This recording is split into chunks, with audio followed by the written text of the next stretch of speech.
Hello, I'm Andrew Mound-Stephen, one of the Occupational Medicine editorial team, and I'd like to give you a brief introduction to this, the third issue of Occupational Medicine for 2015, a year in which for the first time we'll be producing 9 issues in response to the growing number of papers submitted for publication.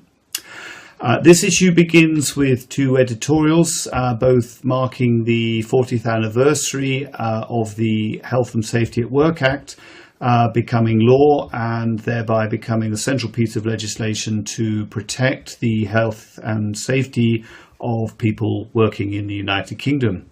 One editorial by Karen Clayton from the Health and Safety Executive and one by Hugh Robertson of the Trades Union Congress. Both of them recognise the importance of the Act and the benefits it has brought in reducing the toll of death, disease and injury caused by work, but one of them voices serious concern about whether this success can in future be sustained in the aftermath of recent significant changes both to the application of the Act and in arrangements for its enforcement. I'm sure many of our readers will understand these concerns, and I hope that they will find that these editorials give them important food for thought. Elsewhere in this issue, we've got the usual eclectic mixture of original papers, short reports, case reports,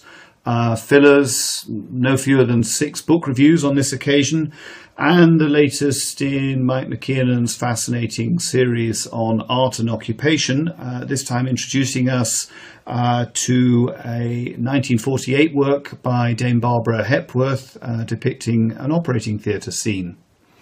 Amongst our original papers, Louise Hussey and colleagues at Manchester University look at the impact so far of what has become known as the footnote on sickness absence certification rates in UK general practice, in particular to examine whether it's having the desired effect in encouraging doctors to recommend to employers temporary changes to working arrangements to assist their patients in resuming work after sickness absence.